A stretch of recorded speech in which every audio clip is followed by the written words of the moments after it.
Case 623 by Danny Yu. Chapter 28. 3255703 3255703 3255703 3255703 3255703 3255703 3255703 3255703 3255703 3255703. How's therapy going? Brody asked, plopping down next to Tony and pulling his legs up on the couch, leaning back with a groan. He was on leave for the first time in far too long, and Tony felt something inside him relax at Brody's mere presence, even if his friend still seemed exhausted and brittle and probably would for the next couple of days, just as he always did when he got back from a deployment. Well, you know, Tony said, I haven't killed Jeff Martin yet, so I'd say it's gone pretty well, things considered.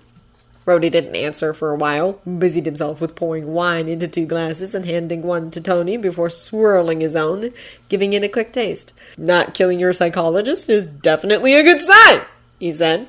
Then he sighed. This is delicious, he said, and God, they might both need testosterone shots in the long run, but when it came to alcohol, sharing a bottle of quality red wine with a friend was about all Tony was willing to allow himself these days. If Jamie sought him out, and he still did more nights than not, Tony did not want to even be buzzed for it. It's definitely a different bouquet than the MIT classics, Tony said, taking a sip of his own and letting the rich flavor swirl through his mouth. Even after all these years, the taste still reminded Tony of his mother's breath, with all the bad and all the good that implied. He took another sip, allowing it to comfort and sadden him for a moment before meeting Brody's eyes. It's all right, I guess, he said at last. It's not too bad having someone willing to listen to you ramble for hours on end, even if you do have to pay them. Fuck knows if I tried to unload on Bruce, he'd probably just fall asleep on me. And how are you? Brody asked, looking at him with those dark, too serious eyes. Tony, honestly? Honestly, Tony sighed. I'm better than I thought I'd be. 4 months ago I was breaking down and having panic attacks in front of Jamie.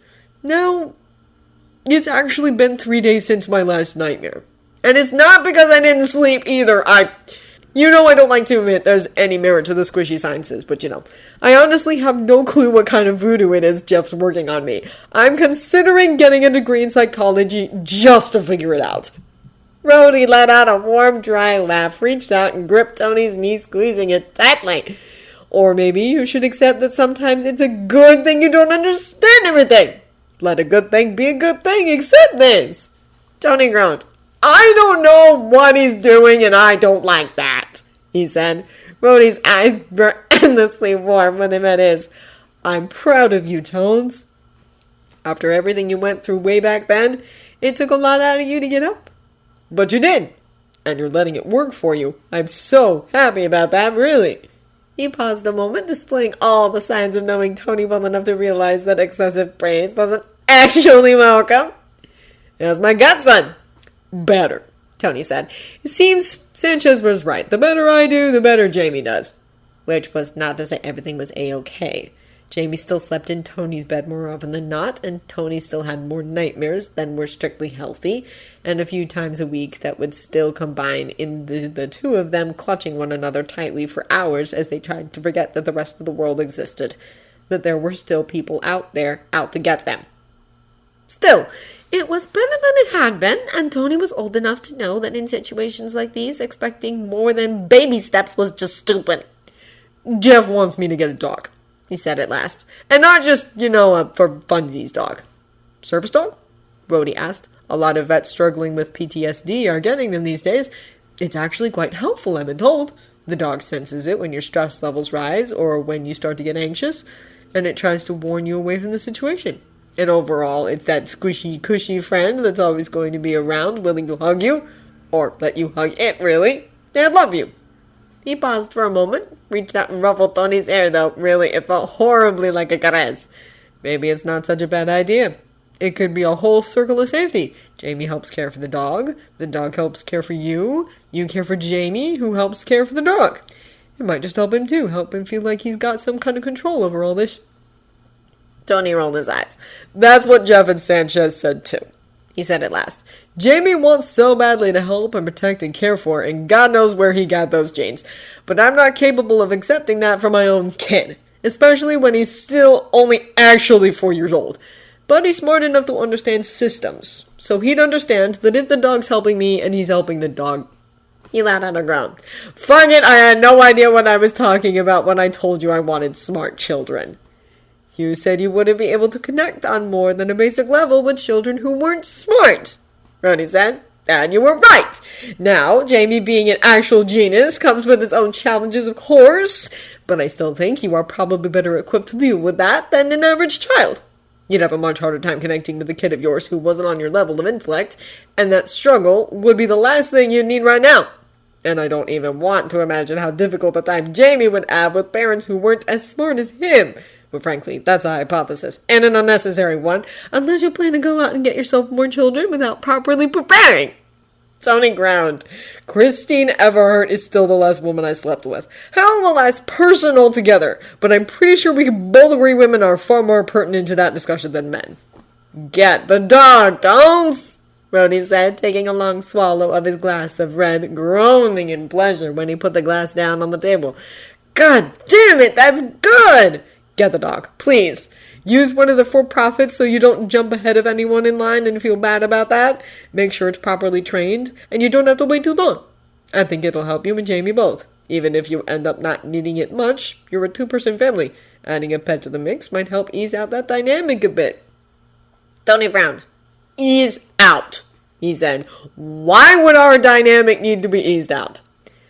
Two-people families have a tendency towards becoming codependent, Rhodey said after a while.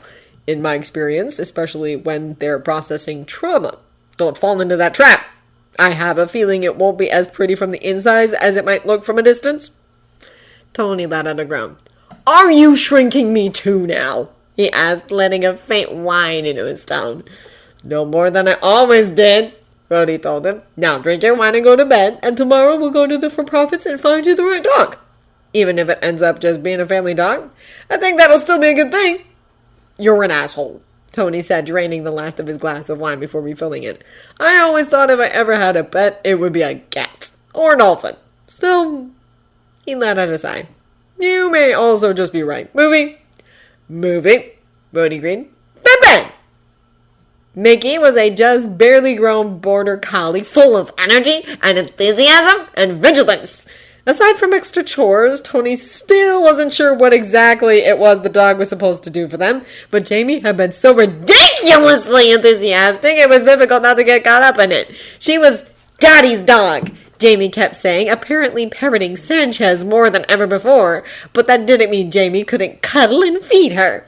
It just meant Mickey slept in Tony's room even when Jamie didn't, and that Tony was supposed to take Mickey with him when he left the penthouse.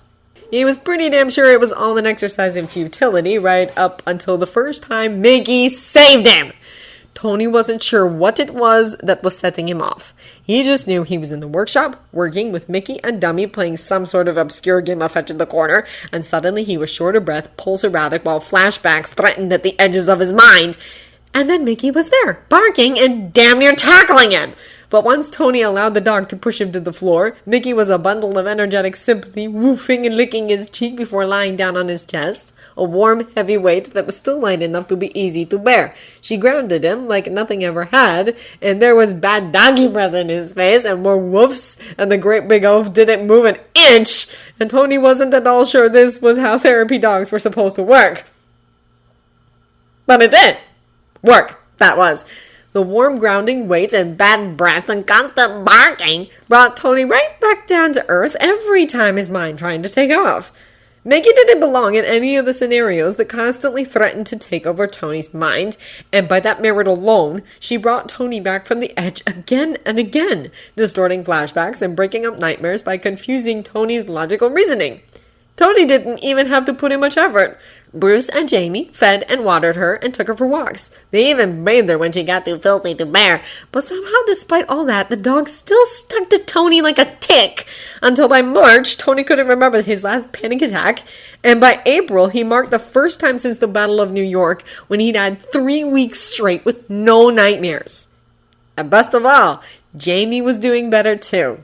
By the time the Avengers, minus Clint, celebrated Christmas together in the tower, the hypervigilance was long gone, and the nightmares were more of an occasional thing than something to constantly be aware of. Jamie was smiling and cheerful again, less innocent than other children perhaps, but no longer distrustful of the whole damn world. Sanchez reported leaps and bounds of progress, and Jamie was sleeping in his own bed again more often than not. For the first time in longer than he could remember, Tony was content with his life.